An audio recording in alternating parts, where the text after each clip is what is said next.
That'll work. My name is Monk Rowe, and I'm very privileged to have Lonnie Liston Smith with me today for the Phileas Jazz Archive Oral History Program. Thanks for joining me. All right. Oh, yeah, great. Yeah, you look well. Am I correct that you just celebrated your 80th birthday not long ago? Oh, yeah, yeah, 28th December. Uh huh. So you're in your home, you're sitting in front of your piano. When you go to your instrument these days just to play, do you have any kind of routine that you okay. Oh, Do you have a routine that you go to get something started? no, but sometimes you might just, you just, because we haven't performed in a long time. So, you just might do some exercises, that stuff like that, keep your fingers loose so you do things like that. And then sometimes you might be just playing at the piano and something, you get a creative spark and that leads to something else. Yes, isn't that interesting how if you could cause a creative spark to happen on purpose, we would like do it all the time. Oh, isn't that? See, that's the thing about creativity. Yeah, I mean, real creativity. You never know when it's gonna come, where. Because I know I used to live in New York, and I used to go to Manny's, because that's back in the day. That was on all the 48th Street, where all the music stores were. And then you go in the store, Manny's, and you check out the new keyboards, and shoot, you be checking out the keyboards, and all of a sudden you check out a keyboard and you do something, and bam, here come a song. Yeah, there's a famous story about that with you. We'll get that later, all right? Okay. When we talk about Pharaoh and Oh yeah, yeah, yeah, yeah. yeah. It, I'm seeing a thing in front of me. This meeting is being recorded. yes, Back continuing. Oh, so that's gonna stay there. yes, Oh, yeah. perfect. But it Okay, I thought I did something wrong. Perfect. no, no. I think you're good. You and I are like I'm not sure how technical you are, but I'm not that great at it. So this is a bit Oh of a no, I'm the same way. it's a bit of a miracle, I guess. You attended music college. I wonder if you had intentions to be a music teacher. No, no, I went to but I'm glad I was when I finished high school, Armstrong High School in Richmond, Virginia, because my whole family was always music. And my father was a harmonizing was gospel group, harmonizing for gospel group. And so I was just surrounded by music from day one. And then actually, you were saying earlier, you got that poster by Charlie Parker. I was in high school when I heard Charlie Parker play "Just Friends" with strings String. over at someone's house.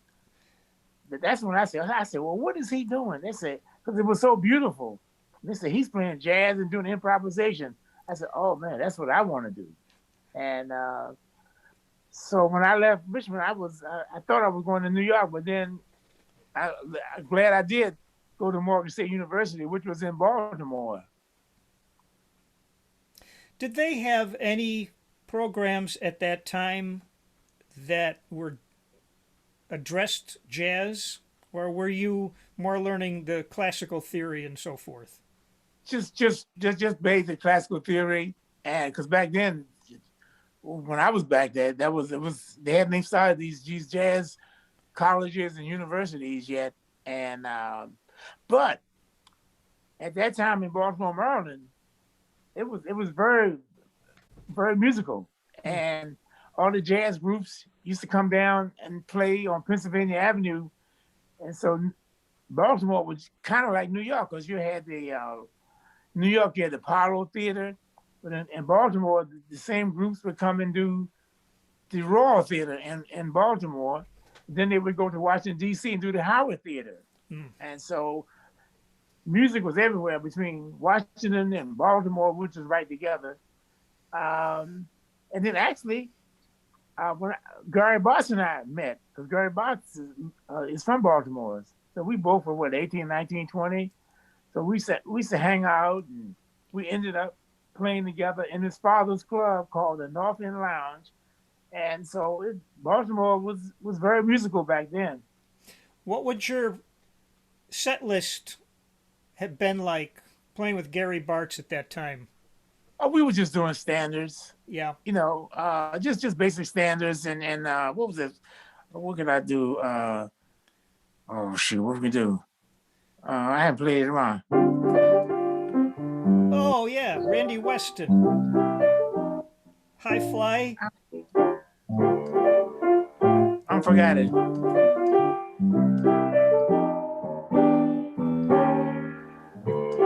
Then we doing something like that.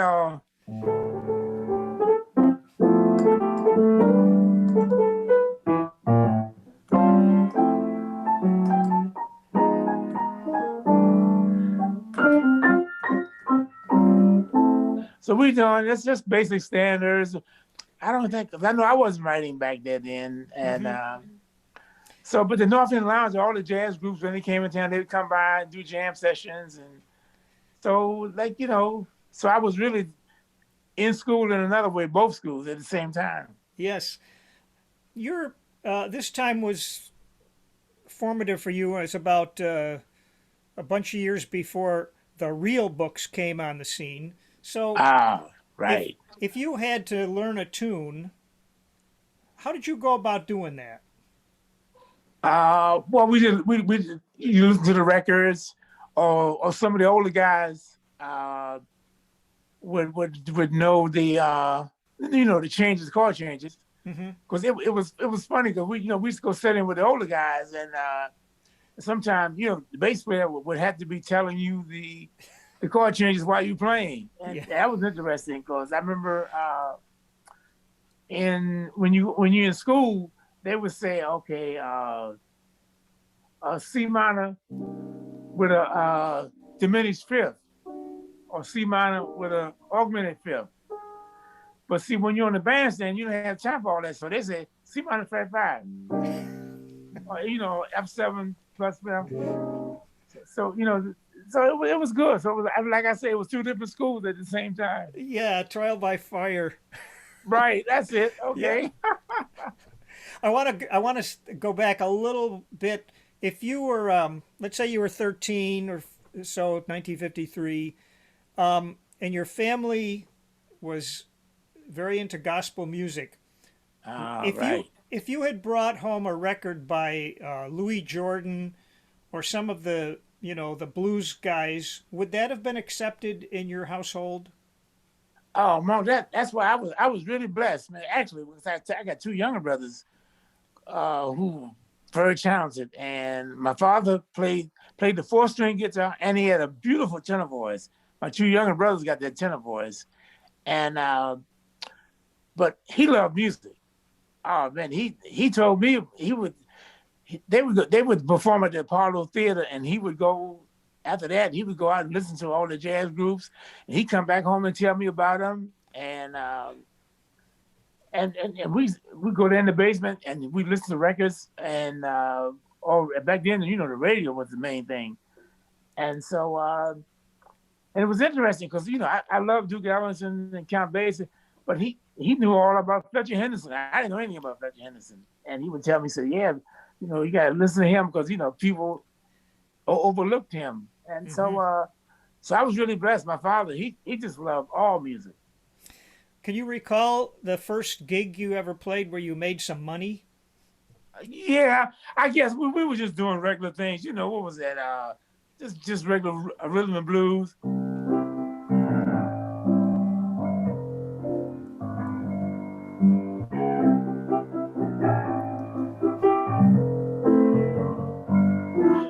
We're doing all that kind of stuff, Yeah, and so it was we had well, I guess the group was called Metronome All Stars. So you'd be that's doing top 40s, and it's then funny. eventually you just keep on. It's funny you mentioned that. That's the picture of Charlie Parker over my shoulders, the Metronome All Stars. Well, I be done. Yeah. Okay. Ah, What? the spirits are with us. Okay. Well, uh, most of your generation seems like New York beckoned. Mhm. Did you feel prepared when you went there in 1963, or did you just have faith that? That's it. Yeah, that's that. In my case, I definitely had faith because I mean I didn't know anything about New York City, and so it was just faith, and didn't know anyone, and so you just start going around the jam sessions. I remember I caught the tail end of Birdland, the real Birdland, I guess, right on Broad Street and Broadway, right? I'm thinking about Richmond, Broadway, and you go down in the basement, and so you listen. And I think one night I tried to sit in, but I didn't know what I was. I just climbed on stage, and so well, that's a good way of putting it. In my case, it was just pure faith. Did you have to work a day job like to get by? No, because it was a you do a lot of jobs as sidemen, Mm-hmm. and then what happens? Certain people will hear you and start spreading your name around, and they say, "Oh man, we got this new kid in town plays piano. He sounds pretty good." Then you start getting calls. I think. In the beginning, I went on the road with a lot of singers. Betty Carter. For some reason, Betty Carter always got the new pianists when they came in town, and there was Dakota Staten, Al Hibbler, Joe Williams, and then I got a call from Rashawn Roland Kirk, and was with him for a while. And then next thing I think was Max Roach. Mm-hmm. I was with Art Blakely and the Jazz Messengers for a while, because Chuck Mangione was playing trumpet in the group. Wow. And so well, you just keep building like that eventually, and then eventually you get a call from Miles. I saw Rasan probably 1968 or 9, and what a force of nature he was. That's a good way of putting it, because right now he had the nose flute, then he played the three horns, and it made sense because he'd make the harmony and everything, and so I know one time we was on the road and he went to New Orleans. I think like on vacation. I think him and his wife.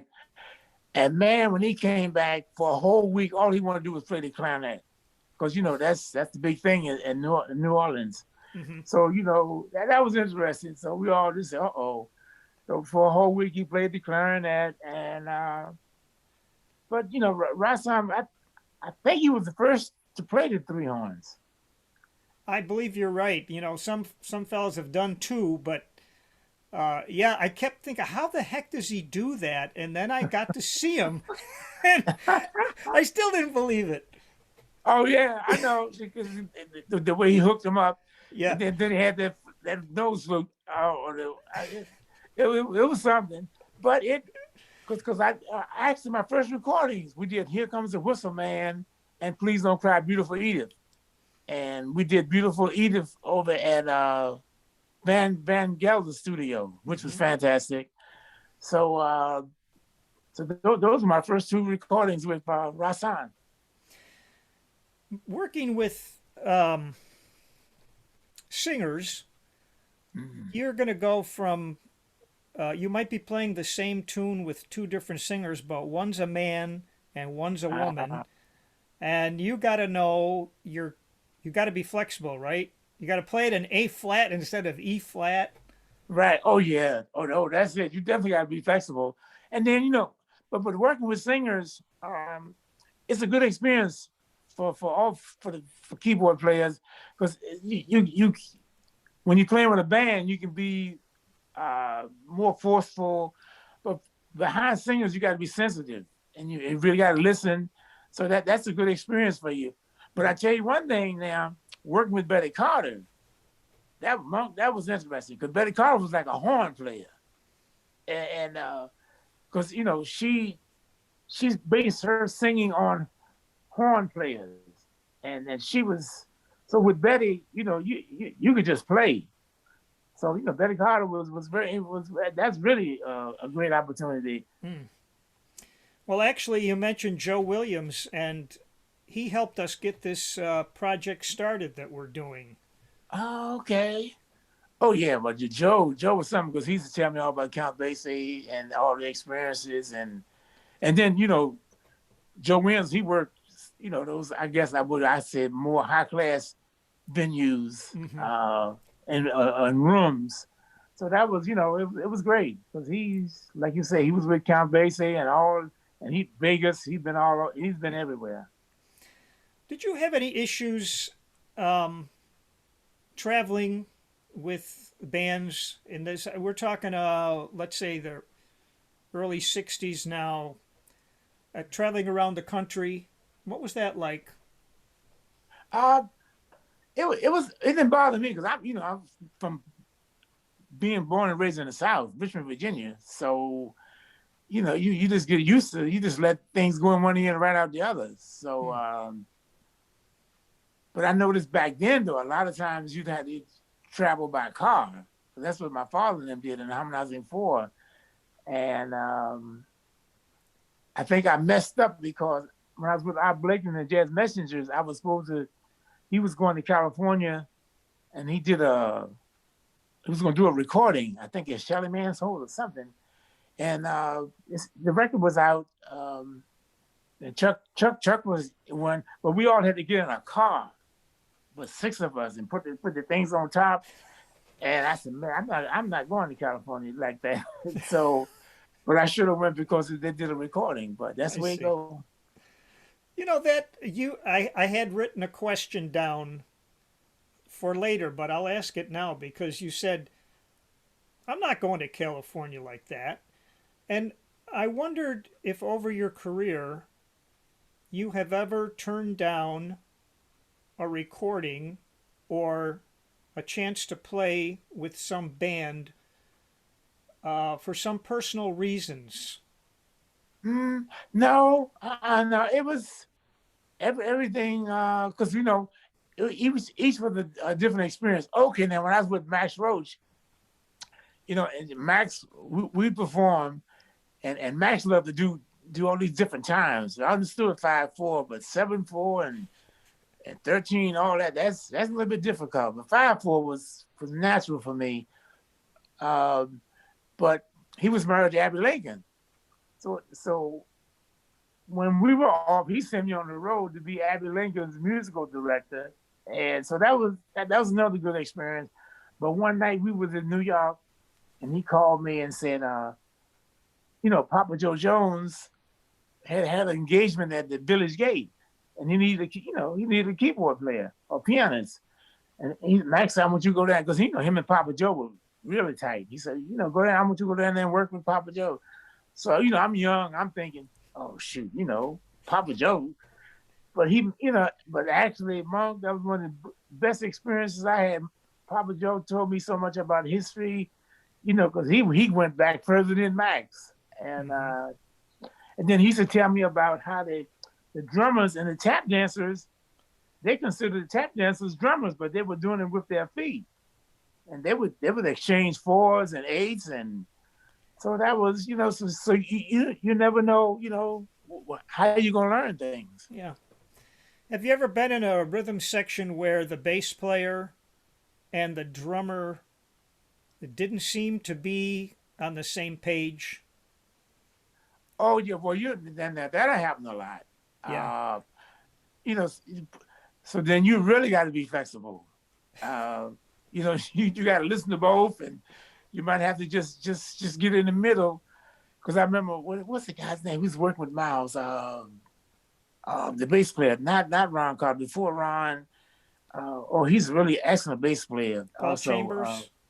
no, not Paul. Right, it was after Paul, and yeah, I guess it'll come back to me. But he's really great, and so he was in the group, and I think uh, Herbie was doing one thing, and I think Tony Williams was playing around. And Tony, Tony, what it's 18, 19, 20.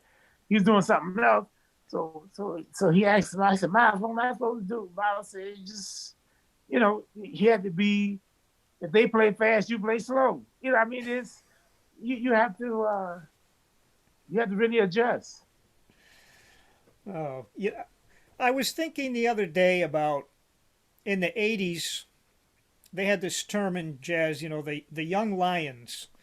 They had a Mm. lot of young guys coming up, and they were making albums as leaders Mm. when they were in their early 20s. Oh, Um, yeah. you were like 33, I think, when you became a leader. Right. If okay, did you? How should I say this? Did you wait on purpose, or were you just waiting for the opportunity? I guess waiting for the opportunity because I just love music.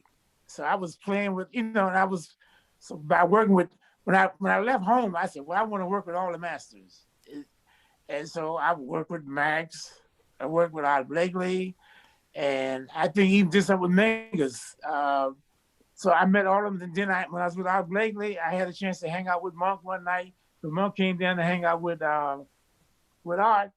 So I hung out with Monk, and that was a pleasant surprise because because everyone was saying Monk is so eccentric, but man, shoot, Monk talked for about 24 hours. I said, wow. And the Burners was there. So I was just, going from group to group and, to all the masters. And then when I got with Miles, um, I said, oh boy, now I have arrived. It was, because Miles was icing on the cake. But all before that, Bob Field had Flying Dutchman records. So I had recorded with, all the things with Pharoah Sanders.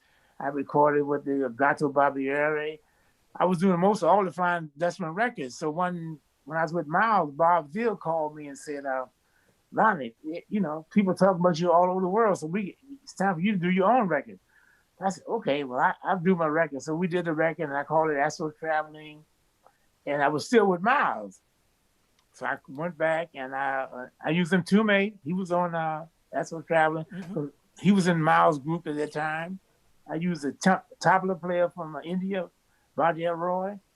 And so after I did the record, I was going back working with Miles. I was happy.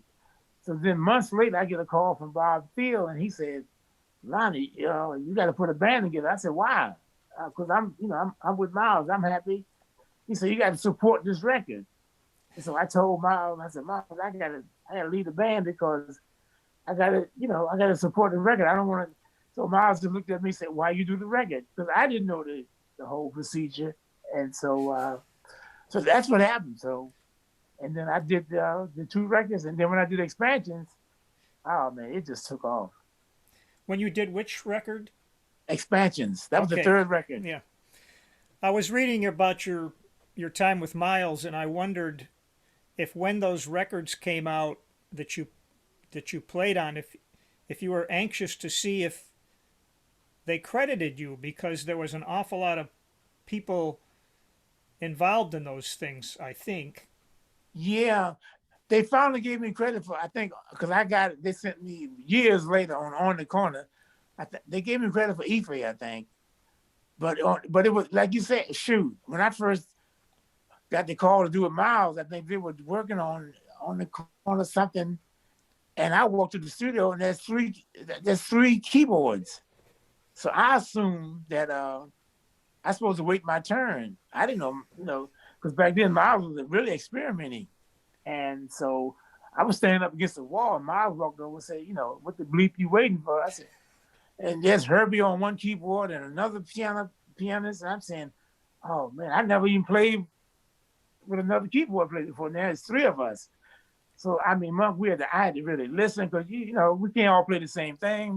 Can't get in each other's way, and so and then I just learned about Defender Rose when I was doing Thimby with Pharoah. So when I got with Miles, I said, oh man, I'm gonna really get into Defender Rose. So I go to Miles' house one day and I said, well, Miles, where's Defender Rose? He said, oh no, I'm tired of that. But he had Herbie Hancock played it from the road, Chick Corea, Joe Zawinul. He said, I want another sound. I said, well, Miles, what am I supposed to play?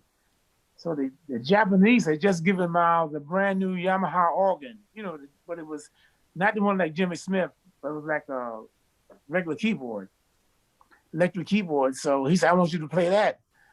So I said, well, Miles, I never played it. He said, oh, that's fantastic. I said, well, Miles, can I take it home and practice? Oh, no, no, no. So, Mark, I had to learn the keyboard and play and create on stage.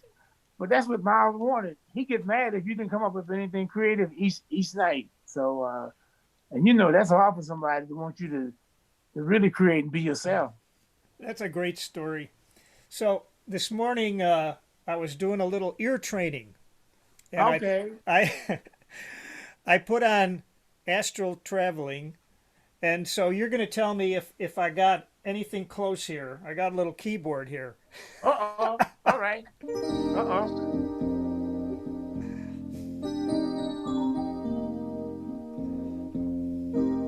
So is that anything like the chord you played? Right. You playing the F with a F sus. We call it F That's sus. right. That's right. Now I was hoping to get the next chord. Is it F minor. F minor? Right. Okay. And then the first one is F sus, then the second one is F minor. And back to the F sus. Then a D flat major 7. Oh yeah. The C7. Back to the F sus. And do you know that I call it, it's a 12 bar, I call it a 12 bar cosmic blues. Ah. Mark, it just came, we were in the studio out there, and I had never seen the Fender Rose. So I asked the engineer, all before that, I played all the grand piano. So, the grand piano, you have to do anything. So I said, well, what is that? So the engineer said, that's a Fender Rose. I said, wow, I never played it. So everybody else, I'm packing instruments, setting up drums. So I walked over and started messing with the knobs. And Monk, it just came, and it turned out to be, a 12-bar blues. But the different voicing, because, the regular blues is number 1, 4, 5.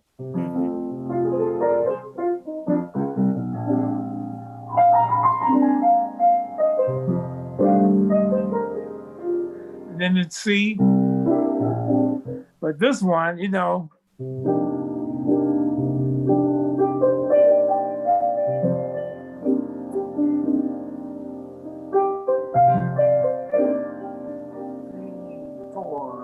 4, 2.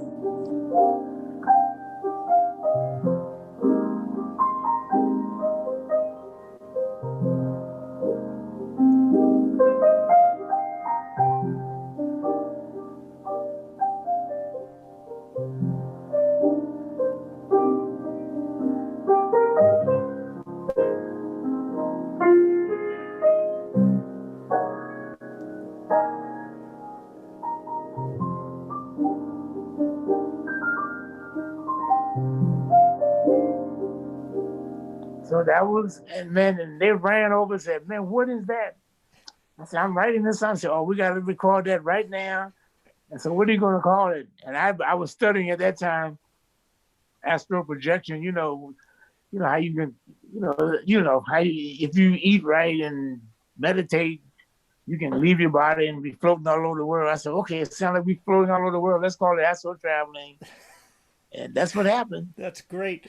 What a story. And did Pharoah sort of improvise the melody? In a way, at that yeah. point? Okay. Right. Because I put a melody to it and I had to copyright it. But what happened was, and then someone bought it. I told someone else the story, and they say, I think that was the first time Pharoah played soprano. Mm. So. And you did your own version of it on your first album with Cosmic, yeah. And I'm assuming that you sort of wrote out the melody with a little more precision. Right. Yeah. Right. And so that was it. And we did because but back then, everything was just more creative because we did the whole record in one night, and I mean, we was very creative. Even every time, even when Pharoah and Leon Thomas, all of us was together, you could start with something and then you just keep exploring and just keep going. It takes an open-minded producer, I think, to just, Um, or at least someone who just stays out of the way. Like, that that Monk, that's the whole key. Because Bob Field never got in the way. I guess Bob Dylan had produced all those records by John Coltrane, and then he told me the story about the record he produced with John Coltrane and Duke Ellington. And Bob Field, he would, if you let him, he have you doing 2 and 3 takes. So Duke Ellington and Train they had performed the song. So Bob came out and said, okay, let's do another take. What Duke Ellington said, no, it's gonna be different anyway. So the sound that you got on the roads and carried you through different recordings. Were you hearing that? I mean, there was a lot of tremolo, some reverb, some effects. I'm trying to think how to ask this question. When you were recording, were you hearing those effects, or were they added later? oh no, everything was right there. But what Okay. happened was, that's why I got kind of upset because when I think Defender Rose did a documentary on the Defender Rose, and I don't know why I didn't call because you know Chick and everyone else and heard all of them. They approached Defender Rose the same way you approach the grand piano, but you can't do that because Defender Rose is a different color and different sounds. So I was approaching Defender Rose from the sound and the colors that were coming out of the Fender Rose. So you can't play it like you're not playing a grand piano. So, and then when I was with Miles, Miles had all these pedals hooked up to his trumpet. So when I got to the Fender Rose, I said, well, let me do the same thing Miles did, but I'm gonna hook the pedals up to the Fender Rose. And Monk, it worked. That I came up with, I guess they call it the Lonnie Liston Smith Cosmic Sound. That's terrific.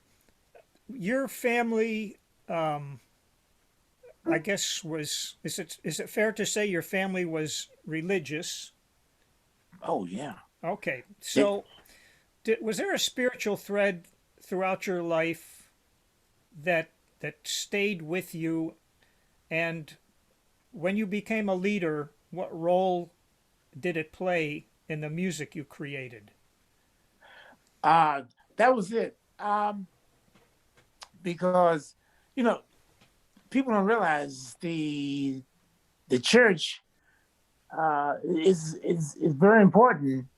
You know, for us. I guess as black people, because even with Train, his father was grandfather was preachers.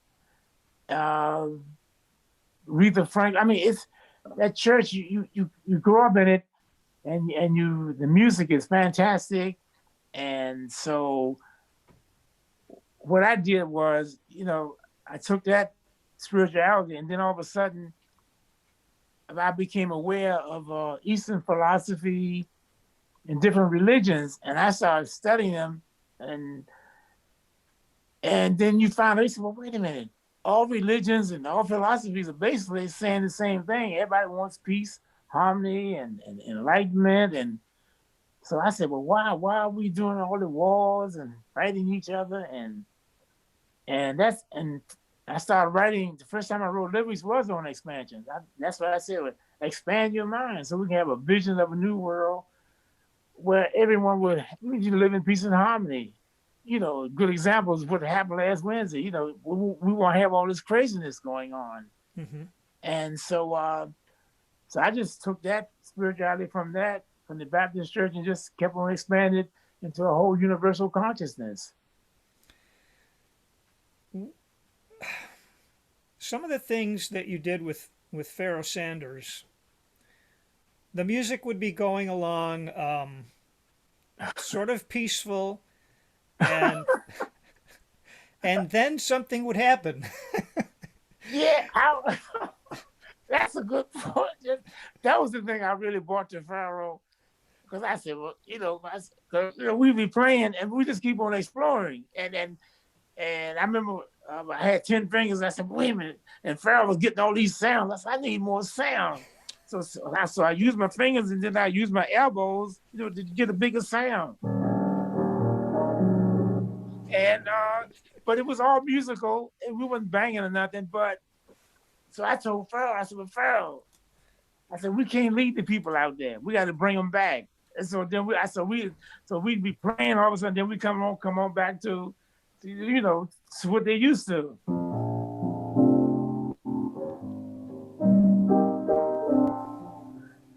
So I said I always told Pharaoh, I said, Pharaoh, we got to bring them back the way we started, and it worked. It surely did. Because if you leave them out there, because like you say, it got strange. Okay. Oh, I had the pleasure of doing an interview with Cecil McBee. Oh, and, man. and That's what a great. wonderful guy. And I tried to ask a question. It had something to do with Charlie Parker and his generation and spirituality. And I guess I was asking him if the music of those masters from the 40s and so forth was less spiritual than things he was involved with you and Pharoah. And I'm going to read what he said and ask for your Okay. comment on it. He said, well, if it ain't spiritual, don't play it. Your spirit is what makes you play the instrument. Oh, that makes sense. I know it was. Oh man, look at all those great things Duke Ellington did. That's when I heard Charlie Parker playing "Just Friends with Strings." I mean, I couldn't believe it. Because I was coming from a gospel background, and I heard all this beauty. Um, oh no, the music was and is. I mean, for real music and real creative music and real musicians that are really playing from their inner being and their heart and their soul. I mean, that's automatic spiritual. Uh, oh man, no, indeed, they were definitely spiritual, but they might not have said anything or talked about it, but the music was fantastic. Yes. Well, I'm glad you said that, and I think a reason one of my favorite musicians has always been Cannonball Adderley, Oh boy, and yeah. boy, he had some spirit. Oh shucks, I mean Cannonball, because for a while there, what was throwing me, I was so busy listening to Train, I was overlooking Cannonball. Then later on, I started listening to Cannonball, and then and on YouTube and everything. I said, "Oh my goodness!" I mean, Cannonball was playing, but you know, I was so busy listening to Train, and oh man, shoot, Cannonball and that group he had with his brother. Oh man. Have you been able to keep um, ownership over the years of your own music? Yeah, Monk. Like I said, I was really blessed because I didn't know anything about the music industry. Uh, a good example, like when I did the third album, Expansions, and the record came out. I mean, the record took off worldwide. People were calling RCA and from all over the world said, "Man, we need." So they had to rush back and reprint all kinds of new records and ship them out. And then they called me up. They said, "Lonnie, you got to get a manager right away. You got to." I said, he said, "You're on the charts." Well, I was so naive. I said, "What charts?" the Billboard charts and everything. So, and like you said, Bob Thiel stayed out the way. So Bob Thiel, a lot of the record companies would take your publishing. But Bob Thiel, like you said, he stayed out of your way, and I ended up with my publishing, and then later on in life, I wrote a song in the studio one day. I said, well, I just want to play something beautiful. And I wrote a song called A Garden of Peace. And I mean, I'm talking about years later, all of a sudden, all the young kids all over the world fell in love with it. Jay-Z sampled it, Mary J. Blige sampled it. They all sampled it and sampling the song. And I didn't expect that. It blew me away because it's just a beautiful song. I played the grand piano, then I overdubbed the electric piano. And I mean, they love it. Can you describe how that song got started? I was sitting there and I said,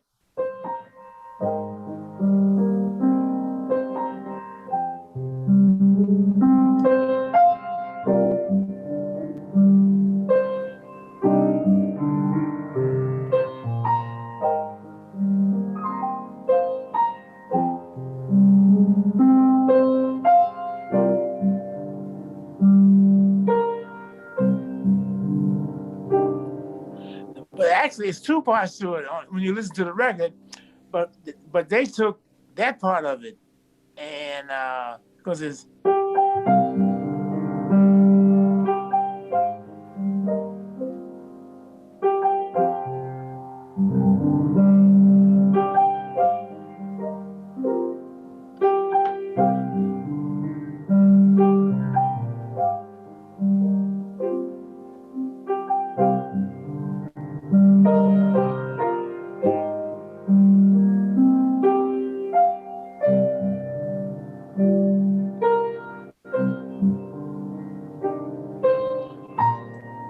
that's the part. I mean, they love it, and so the young kids are saying everybody when they sample it, they put a different beat to it, each one. So they said, well, why don't you put your beat to it? So I said, oh. So this happened a couple, 2, 3 years ago. I said, okay.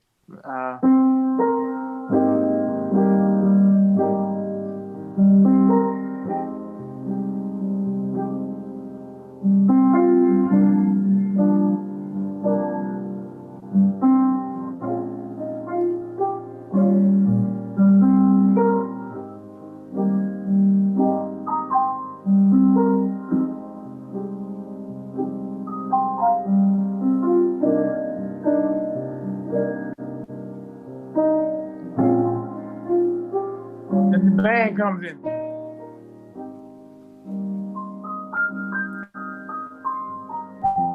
So, and sure, they love it. I love it too. Okay. Well, this is not a personal question, but I guess I'm just curious. When you go to your mailbox every day, do you sometimes expect payments from these people or these companies that are using your music? Oh yeah, but what happens is, well,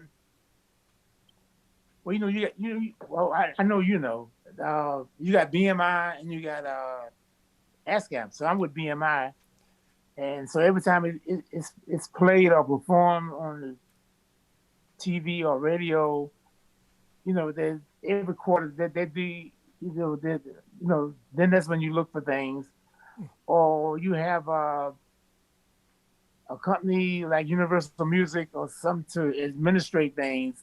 Right. And because it's happening all over the world, so I can't check everything all over the world. Yeah. So Well, I'm glad it seems to be that the protocols are in place, that you're being recognized and compensated for that. yeah, Yeah. Over the years, changing musical styles. I'm wondering. I'll preface this with the fact that I've been playing gigs for about 50 years myself, and oh, okay. I'm always paying attention to what seems to work with different audiences. So my question I'm trying to form is, have you taken into consideration the idea of trying to sell more records when you write music or create your recordings? Or is that not really part of your thinking? No, I was like I said, I did expansions and it just took off, and like a garden piece, because that's what happened. As you know, the record companies put a lot of pressure on you. Uh, because everybody wants a gold record or platinum record, and so that's one of the reasons I was in the studio that day and I wrote a garden piece. I said, "Oh shoot, I just want to do something beautiful and peaceful." And like years later, it paid off. So, but I never. Oh, Bob Thiel used to always mess with me. He said, "Man, look, well, why don't you call this song was it Dumpy Mama or something?" I said, "Bob, that's not cosmic. Come on now." And he did it on purpose. And so, but no, I was like I said, I was just fortunate and blessed, that these songs just took off and stood on their own. Yeah. Because Herbie Hancock, he's written some beautiful songs, and Wayne Shorter. So I don't think they was trying to write hits, but they became hits. Yeah, that's the best way for it to happen, I think. Yeah. Earlier on, uh, when you were talking about astral projecting and out of body, have you ever had what you would describe as an out of body experience playing with either your own group or with Pharoah? Well, they told us something one time. Oh yeah, but now when the music is going, I mean, you just playing. So I mean, there is no such thing as a body or whatever. I mean, you into the music and nothing else exists. But they say we used to perform a lot at the universities, and one of them was in Philadelphia was Temple University, and we did a concert one night, and the people said, I wish they had a videotape that they say, well, y'all were playing and y'all levitated. I said, well, okay. I wish y'all had videotape this, but I can't prove it. But you always, I mean, when the music is really going and you really get into the music, it just sounds. I mean, so you're not even aware of anything else. But those are the moments that you look for, make it worthwhile. Mm-hmm. A lot of the music that you recorded over the years has been uh, used extended vamps. Mm, And right. were you ever in a position where you were saying, well, we've been playing this vamp for 8 minutes now, and I don't know what to do with it anymore? Uh no, but that's the whole thing. I remember you have to. The thing is, if you can get to try to every night, because you got to play certain songs anyway, so you just got to try to approach the song if you can, as if you're playing it for the first time. If you can do that, then that's the key. Uh, you're approaching the song for the first time, and so it's brand new. So then you might try to find some different voicings, and but if you got a very creative bass player and drummer, and sometimes you use a guitarist, uh, because I don't like guitarists that play chords. I want them to play those single notes. I don't know what they call them, but so might get a spark from the drummer or the bassist, and I've always been fortunate because my younger brother Donald, when he was singing in the group, he had perfect pitch, and so we could just play. So when he has perfect pitch, then it doesn't matter what chord I play. I can just play like I'm playing with a horn player, Uh, and then I found another young singer. The drummer was Lee Pearson. He's very talented, but his sister Tabitha Pearson, I use her lately, and she has perfect pitch. So you can be playing. What was that song? We do a song and it ends on.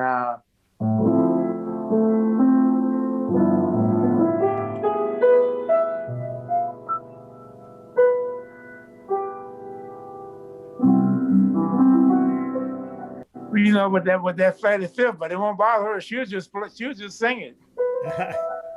So, but you can't do that with a lot of singers. did Leon Thomas have that kind of flexibility?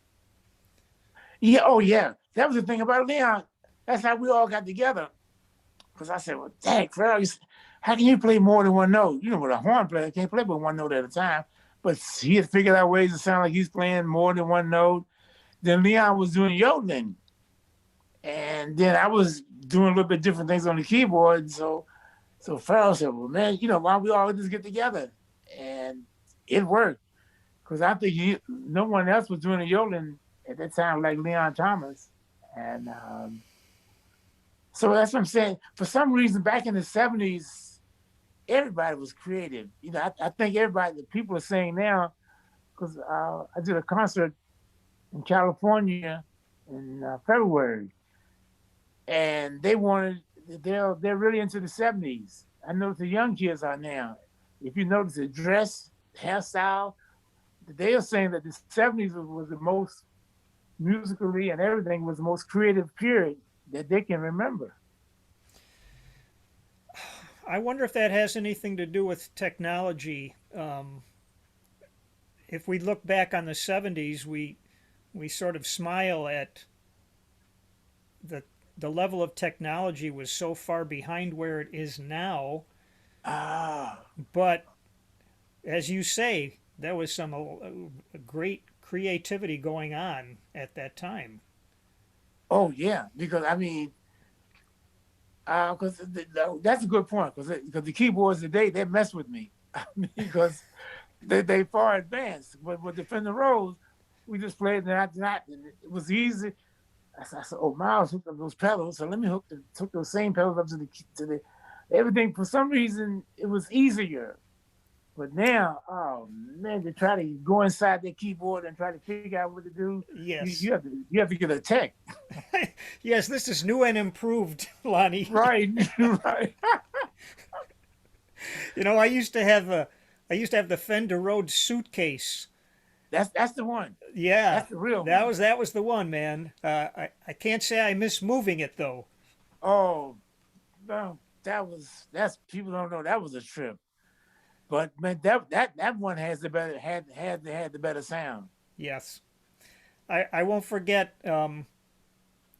seeing Cannonball once, and I some kind of museum or something we're playing in, and in they walk, and Joe Zawinul and one other guy in the other end, they're moving their own Fender Rhodes, and I always remembered that. Well, that's deep. I know. Mm, mm, mm. Bringing us up to current times, do you have any thoughts about why not only our country but the world seems to be in such crisis? That's a good point, Mark. That's and because I'm getting a lot of what's it, Facebook and Instagram, people saying all over the world now they're revisiting a lot of those songs that I wrote. Give Peace a Chance and expansions and like a Garden of Peace. That was the reason I wrote all those songs because back then we had the Vietnam War and all that and a lot of other craziness.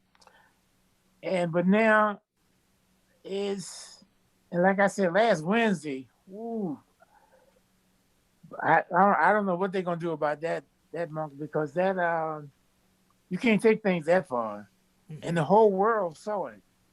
I mean that went over the whole world saw that on TV, and because people don't realize now that what they call it the cable and when we go overseas we're watching the same shows as if we at home, and then you can go online and it's just like you being at home. I can be in Japan or Europe, and so the world is that small now. So I just hope people realize that if we don't work together, we're going to destroy each other and Mm-hmm. destroy. the whole world. Because I mean, at one time, America was the greatest so far as everything was manufactured in America, and things were created here. But now I was listening this morning. They were saying they made a deal. They shipping things to other countries to be made and shipped back to America. So I think we have a lot to work on. Hmm.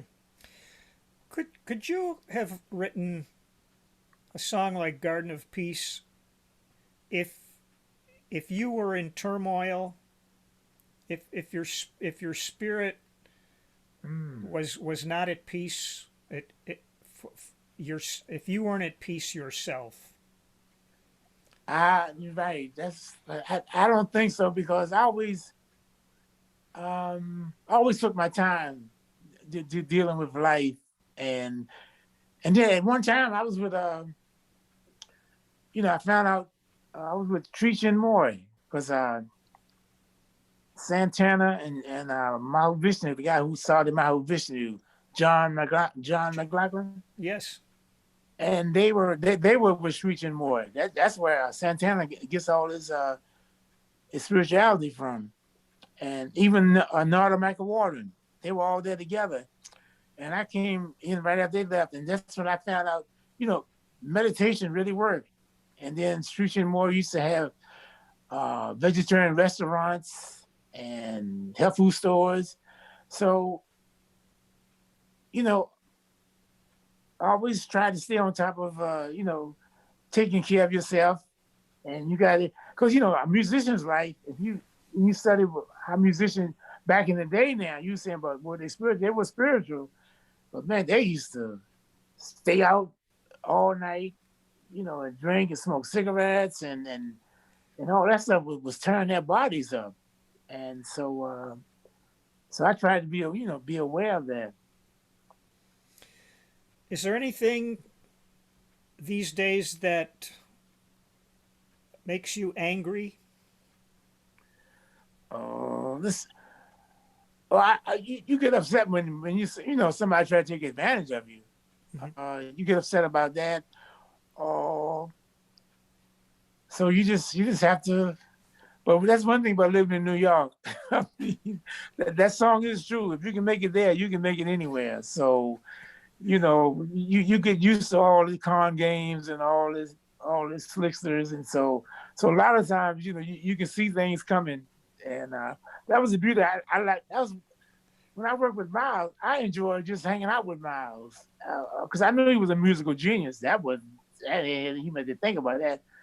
But what impressed me with Miles was, I mean, he could just see things coming. I mean, he would see somebody walking toward us, and he said, "Oh, did they? I know," and they gonna ask me this, and I mean, he just knew people, and he knew, and that guess that record on the corner, he could go and hang with the guys on the corner, and they would be happy, and then he could go hang with the guys who play classical music, they would be happy, and everywhere he went, the actresses and the dancers, they all were crazy about him. So I mean, that's the one thing I like about Miles. How can he just go from one, I said genre to another, or one group, and he should still be Miles. So that's amazing. Yeah.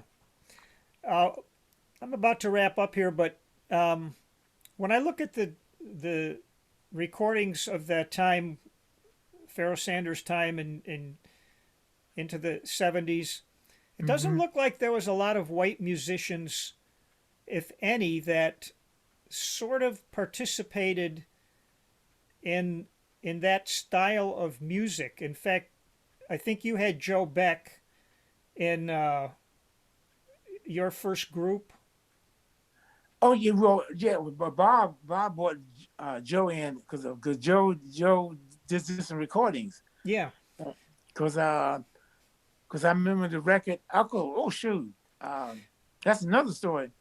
When Gato, we went on a road one time. Shoot, we had Stanley Clark on bass, and Ioto was playing drums, and so we were in Philadelphia, and so that at the last night of the engagement in Philadelphia, Stanley and Ayrton told Gato, said, "Well, we'll see you. We get ready to go to California."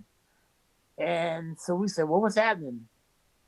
They were going to California to form their group, Return to Forever, with Chick Corea. And so, but that's a good point. I don't remember any. No, because we were creating. I mean, because when you're really creating, you don't know what's coming next. So so I don't remember any of them. They came in later, I think, Hmm. but now that's one thing what kind of upsets me about what Sirius FM. That's the complete opposite. Say that They again. on the Sirius FM, that's the complete opposite. So for smooth jazz, Yes. and so we started it, but and what they call new age music, we were doing that back in the '70s. So That's right.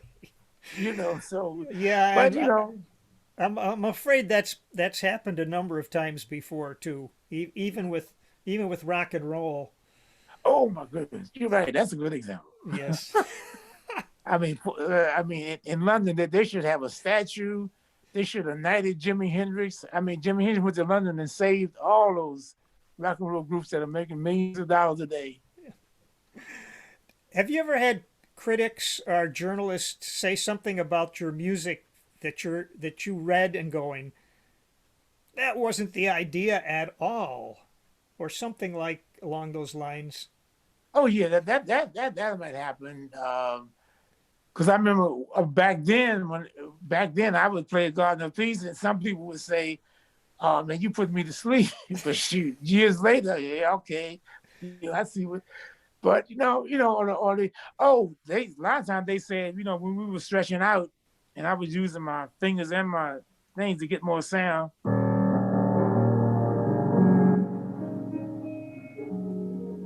Then you come out of it.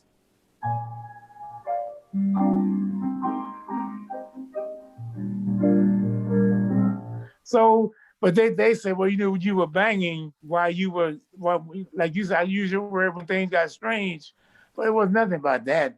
Or either you were banging or you were frustrated and you were getting all that frustration out, and it had nothing to do with that. We were just pure sound, and you were expanding, and because I mean, when you go out. And that's why I love nature. Man, you hear all these sounds, the birds and the water and the wind blowing through the trees, and I mean, oh, that's music. So, I was just trying to, be natural and naturistic. Yeah. Well, I read a quote from you, 2009, regarding your music. I was trying to expand the consciousness of humanity, and Right. and I think you've done that, and we Oh, I appreciate appreciate it. that. All right, thanks, Mark. But that's what I was trying to do. That's what music's supposed to do, man. Because when I heard Charlie Parker, that's what he did for me. And then we used to go catch. Remember the 5 spot in the village? You could stand outside and we listen to Train perform, and you listen to Train play play one set. Oh man, that music could inspire you and carry you for weeks and months. I mean, that's what music's supposed to do for you. Awesome. Well, on that note, I'm gonna pause our recording, and then we'll say our goodbyes. All right. Okay, Mark. All right.